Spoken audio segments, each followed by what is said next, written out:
So I know we're at 3, but we are not in a rush. And just from talking to you, I know there's a few other people that you're hoping to attend. So I'll maybe lean towards you of when you feel comfortable with us starting or waiting. Yeah, I think we were expecting at least 3 other board members, right, Mayor Miller? Sorry, it's muted.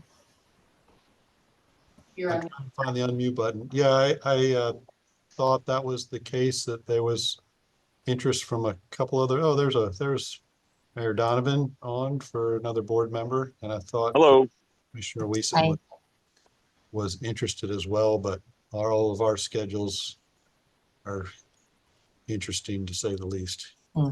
I can imagine. Commissioner Janicki told me yesterday that she had a last minute something that she wasn't able to attend. That's why we're gonna record this. She wants to be able to view it after, or we are recording, I should say. Mm-hmm. Okay. So maybe we can go ahead and move forward, kind of slow roll in case anybody just had another virtual meeting just ending. And like you said, recorded. So any other interested parties can go ahead and hear our message as well. I do want to start just in voicing appreciation for all of your time this afternoon. As we were just talking about, I know that the snow and the weather presents different operational challenges for each of your areas. And so I just very much recognize it as a part, and your participation in the audit process is to come to this exit conference as well and kind of hear those final concluding comments. And so I do really appreciate that time. Introductions wise, my name is Dina Garza, and I'm the audit manager for the team that's based out of the Bellingham area that performs audit of not only Skagit Transit, but for a lot of the board members, the other governments that you represent. So hopefully our names sound kind of familiar. You've been able to interact with us in some other facets. With me today is Sasha Richard, who was the audit lead. So many of you are more familiar with her name and work, and she will also be presenting a portion of our presentation, so you'll get to hear from her. We also had an audit supervisor that was involved pretty heavily. Unfortunately, she is out on vacation today, so you will just not hear from her. Logistically, we do have the PowerPoint that you can see on the screen, and that's really what we're going to be focusing on as we walk through. Associated with that, Sasha did send out a packet of information that includes our exit document, drafts of the reports that we're going to be publishing after this meeting, just some of the administrative things. So if you don't have it in front of you, you don't have to be tracking along, but it does take everything that we're going to say verbally and has it in writing. So it's great as a takeaway for that, for those conversations. Thank you for providing that. So one of them, I did mention just that this is the exit conference. And so before we go into some of the specifics, we just like to, again, on the lines of voicing the appreciation, your participation, just kind of explain why we see so much value in that participation. And that's because we're talking about the results, and that we recognize that that can have an impact in varying degrees on your different operations, whether it be to citizens or control processes or whatever may come after the audit process. So we love to touch base on our intentions, really, and to be able to state those clearly. On the screen, you can see 3 of our main goals that we really feel like show up not only throughout the audit process, but all show up in today's meeting. The first is our vision is an increased trust in government. We see a lot of good in government and all the different government types that we work with. And so we take really strongly our ability to share that story, to validate what you're telling as you're going for elections or messaging to your citizens. And so the audits can be one other way that that's happening, that they recognize that there is an independent third party coming in and, again, validating everything that's going on. For that reason, we really want to make sure that we are transparent in everything that we're doing, because we want to make sure that it's understandable what we did or didn't do, or any recommendations that are coming out of it, excuse me. And so that's why our reports are published on our website, why we have different processes where citizens can reach out to us or identify if there's concerns that they have they'd like us to consider. and why in meetings like this, it's very important us, and we often will joke that there's no secrets in auditing. And we take that very seriously, meaning if you have questions about what we did, why we did something, what we've seen in other places, those are very valid questions for any of our interactions, because anything that we are reviewing or recommending is really with the intention to help. Again, to validate what you and all the staff that you represent are doing on the day-to-day basis. That is our goal for a very collaborative and beneficial process. And so not only after we talk about the audit process at the end of this meeting, I do want to share some of the other resources and things available from our office that are with that same idea of just helping and supporting to get information out. And so we will touch base on that just a little bit later. But in the meantime, I know we're all here for the exit conference. And so I do want to go ahead and pass it to Sasha to talk about the audits that she oversaw and the results that are from those. So Sasha, if you want to go ahead and take it away. Thank you so much, Tina. To start, I'd like to take this moment to really thank Transit for its hard work during the audit. Specifically, we want to recognize that Transit is dedicating itself to improvement, particularly in the light of a changing work environment. This year's audit presented unique challenges, and we'd like to thank Executive Director Crystal Stidham for her continuous communication and work throughout the audit process. Thank you. Thank you. You're amazing to work with. Thank you for your patience. I really appreciate it. Now on to the main part we're all here for, the audit results. For Transit this year, we performed 3 different audits. First, we'll discuss our accountability audit. Then we'll look at our financial statement audit. And a little later, we'll discuss the results of our federal single audit. So for our accountability audit, our review spanned the last 2 years, from January 1st, 2021 through to December 31st, 2022. Accountability audits ascertain whether, in general, Transit has complied with state laws, regulations, contracts, and its own policies and procedures. In addition, these audits also look at whether Transit has adequate controls to safeguard public funds. As to be expected with all audits, we can't possibly examine every area or review every transaction. Rather, we select specific areas for review. We utilize a risk-based approach to select these areas for further testing based on our planning procedures that include analytics, inquiries, the audit history, and so much more. Included on this slide are the areas that we selected for review during testing in our audit. Some of these are more general areas that we review at all entities, such as financial condition and compliance with the Open Public Meetings Act, and others were specific to Transit's audit, such as disbursements and self-insurance for unemployment. Under the heading Results in Brief here, you'll see that our audit found that Transit's operations complied in all material respects with applicable state laws, regulations, its own policies, and did provide adequate controls over the safeguarding of public resources. However, alongside our audit reports, we are providing a management letter to the board identifying areas for improvement within Transit's disbursement process. As I alluded to a little earlier, and in discussions with management throughout the audit, Skagit Transit is in a period of transition right now. During this time, it's more critical than ever to evaluate existing controls and strengthen processes where possible. One of the biggest challenges that an entity can face is keeping control strong and functioning during a period of succession. As you take the time to read through our letter after this meeting, we hope that these recommendations will be useful in Transit's development moving forward. To the contents of the letter, one of our mottos at the State Auditor's Office is document, document, document. And our review identified a few areas where we were unable to confirm that the intended control process designed by Transit did take place. A few areas where Transit could better directly demonstrate compliance with state law, and a few areas that we really hope spark great discussions within Transit. We will be revisiting the content of this management letter during next year's audit to ensure resolution, but please don't hesitate to reach out in between audits with any questions. To remain independent, we can't have a hand in designing Transit's control structure, but as Dina was speaking to a little moment ago, we have a plethora of resources available for really strong starting points. From this, I'll pause here if there's any questions or concerns before moving on to the results of our financial statement audit.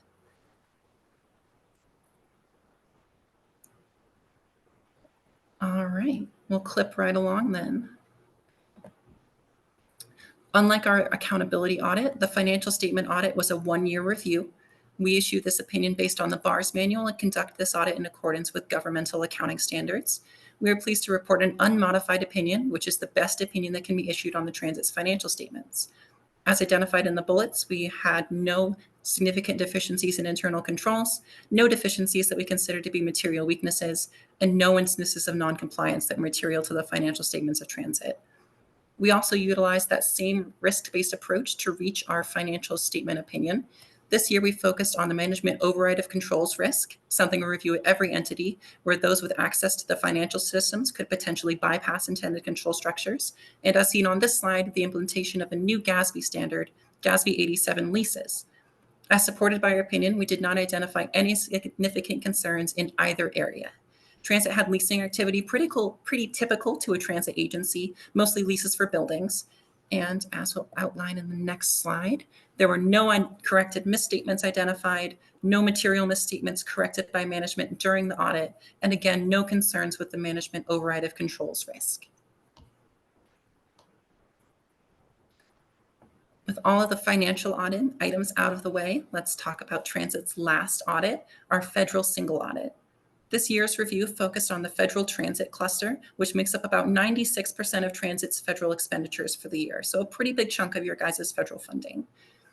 The results here again are structured very similarly to our previous audits, though our compliance opinion is specifically related to uniform guidance requirements put out by the feds, and of course, those same governmental accounting standards. We determined that Transit complied in all material respects with requirements of the program during the 2022 fiscal year. We identified no significant deficiencies in internal controls, no deficiencies that we consider to be material weaknesses, and no instances of noncompliance that are required to be reported. With all that being said, I'd like to thank Transit again for maintaining a positive professional relationship with the auditors during a challenging audit cycle. We really aim to be a resource for Transit, and we hope to continue supporting Transit in all the ways that it serves its community. And I'll turn it back over to Dina to discuss those last few administrative items. Mm-hmm. So I mentioned at the beginning that we present draft reports, and that's really so that we can make sure that you're seeing them and agreeing with the results before we're publishing on our website, because that is the end goal. So if there aren't any concerns, those will be published within the next week or so. Crystal, as identified as our main contact, will get notice the day before when those are coming, so you do have a heads up on that timing. And that is part of our subscription service that is linked on the slide as well as in your packet. So if anybody else is interested in creating a login, it's something that can be personalized if you're interested in other governments or government types that we audit around the state, such as identifying audits of the other transits, or maybe just finding recommendations that come out. So it's a great way to stay up on what else is happening around the state. When that's published, it also releases an audit survey that comes in a very similar form to Crystal, but can be forwarded on very intentionally. It's in that email format for anyone that we interacted with at any different levels as part of the audit that want to provide either positive or constructive feedback. We take those very seriously, especially as we're finding auditing in kind of new emerging hybrid areas. We want to make sure that the same level of service is coming, as well as that we're continuing to focus on the areas that you find the most benefit. And sometimes that's just being aware of what those are. Because of the federal single audit, we will also be taking that report that's published and submitting it through the federal system of the federal clearinghouse. That has been a long-standing system that we have worked with staff at Skagit Transit in the past, but it is a new system starting as of October. So there's still some pieces working out there. So I will reach out most likely to Crystal, unless you direct me to anybody else, to start completing that section and get that submitted. And that's really just the final piece that lets the feds know that we did that audit. That's perfect. That was going to be one of my questions. Perfect. Yeah. So I will reach out, with kind of directions, make sure you get set up, and kind of just all the processes that we've learned with other entities since October when it implemented. On the next slide, so kind of closing this audit and what we're looking at forward. So at the beginning of the audit, we did provide an estimate, and we are very happy to say that audit costs are in alignment with that we take that very seriously in those estimates that we provide to you. And so the packet also talks about the next scheduled audit. So what we're looking at, and what we typically do after turnover, is look at, instead of continuing a multi-year cycle, doing at least for a small period of time an annual audit cycle. So we're looking at accountability for 2023, financial statements for 2023. And then at this point, based on conversations, we have an expectation of doing a federal program audit as well. If your federal expenditures for that calendar year were less than 750,000, let us know and we can remove that. But that's currently what our plan is based on conversations. So we've provided an estimate for that in the packet just for transparency and as you head into budgeting season. Very likely will be a similar timeline. Our goal with those federal programs audits is to have them submitted by September 30th. And so we'll definitely be in touch in mid to late summer as we're talking about scheduling and starting to get those documents from you. So that's the timeline you can expect. One of the things that I talked about at the beginning are just some of the other resources that are available and wanting to make sure that you're aware of what else is out there outside of the audit process, outside of myself and my local team that I represent. On the slide, we have two of the other what we call teams that we like to highlight. The first is the local government support team that oversees not only our annual filing systems or all of our financial statement systems you submit each May, but also our client portal, including our help desk. So all of the resources that you can access through our website, including the ability to ask questions specific to governments or your entity type. We have specialists that we utilize around the state that are available at any moment to be able to answer those and provide those in writing. So we definitely encourage use of that system. We also wanted to highlight the Center for Government Innovation. On the slide, you can see just the plethora of areas that we are trying to increase the resources and tools available. It's often seen that, well, audits are kind of reactive. We're looking a couple years back. The center and the resources can really help you be very proactive and things that you're looking at doing, implementing now, or even in the future, financial statement changes to credit cards, whatever that may be. So I just wanted to highlight at least one of the things that the most recent program that the center has released. Sorry, I apologize. These are some of those resources that we talked about. So you can see segregation of duties, accounts payable. So often taking things either that are common recommendations around the state or the common questions that we get. We've put these kind of narrative guides together. Many of them have checklists or examples. If you ever have an idea for a guide that you aren't seeing, the center puts their contact information pretty much as many places as they can. They really encourage you to reach out and let them know. We would love to create guides that are going to be well utilized. On the next slide is their newest program, which is our cybersecurity checkups. So as an office, we have very in-depth cybersecurity audits that have been really supported by the state legislature and have been a great resource because, again, they're provided at no additional cost. This is not an additional cost for this service, but because they're so popular, the wait list is getting longer and longer while we're awaiting that funding. And so in the meantime, we have created this great cybersecurity checkup, which is a minimally invasive. Really, it's just a conversation with one of our specialists to go through 20 of the most common vulnerabilities to self-assess where your government is. And then we have some suggestions we can pass on. So it's great to do if you're interested in that bigger cybersecurity audit, still get on that list, but it's something that you can do in the meantime as we see cybersecurity just continuing to be such a focus on so many of our government's minds. So again, just like any of the resources that our center provides, there is no cost with using these services. So we're not advertising them and asking you first to sign up for something. These are things that you can access now. I've heard some great things about some of the governments that are already working with these checkups. And one thing I really appreciate from what I'm hearing is it's set up not only for governments that maybe have internal IT staff, maybe contract out, maybe have a whole ID department. It really varies on all the different sizes. It's really set up to be a benefit to anybody of any government of any size. So just wanted to make that plug for that one. And then I believe that our last slide is just kind of our chance to pause and open it up to you. So if there are any questions on anything that we did or didn't talk about today, anything we can provide additional detail or additional language, or any comments that you all have before we close in our meeting. Just want to thank Sasha again. I appreciate that. Thank you, Crystal. Anything from the other remote attendees, any of the board? No, I appreciate the audit again, and the understanding as we were going through a pretty challenging time in the organization. So. Mhm. We've been kind of running up really hard against some deadlines with the feds. Is there any way that we can move up the audit even a month or two? Yeah, so talking about the next audit Yeah. this fall. When you say moving up a month or two, are you thinking like August, or are you wanting more during the summer timeframe? Summer timeframe. Okay, we can definitely talk about that. And there's some things we can do ahead of time and maybe allowing you to have access to our SAO share and get some documents to us that can also help with efficiency. That is typically our busiest time for federal grants, but knowing that that's the best availability for you, I can see what I can do about scheduling staff. So let's maybe continue those conversations if we can.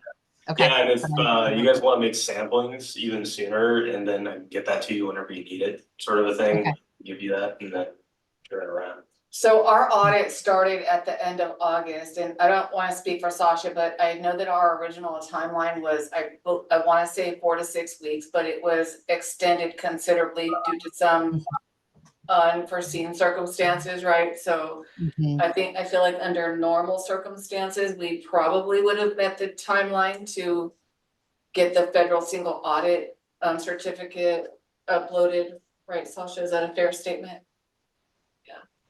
Yeah, the federal single audit deadline is that end of September timeline. So going in October, the only difference that should happen for transit would be qualifying as a low risk or a not low risk entity.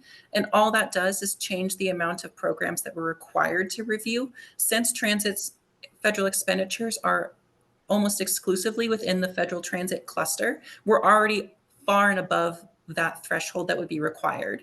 So it wouldn't have any direct impact from our office's standpoint and our understanding of the federal grants on whether or not you meet that end of September deadline.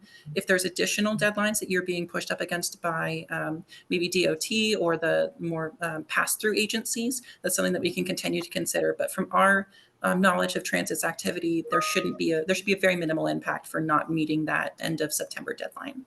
Okay, that was the concern from our grants manager. Yeah.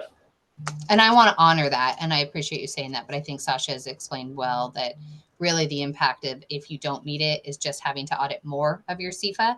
And we're already auditing nearly 100%. So there would be, so we will make every effort. I'm not devaluing that at all, but making you feel comfortable that there is no lasting impact past that.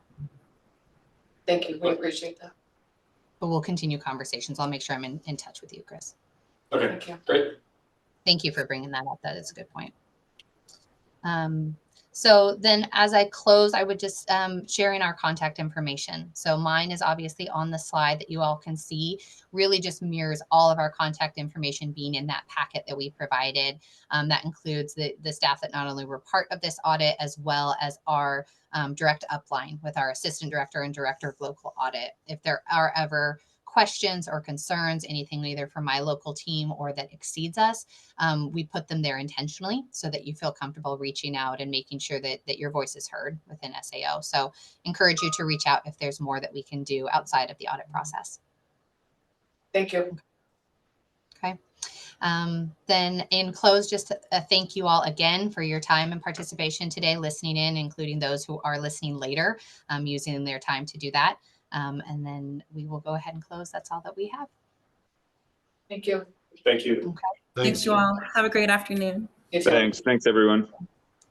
Bye.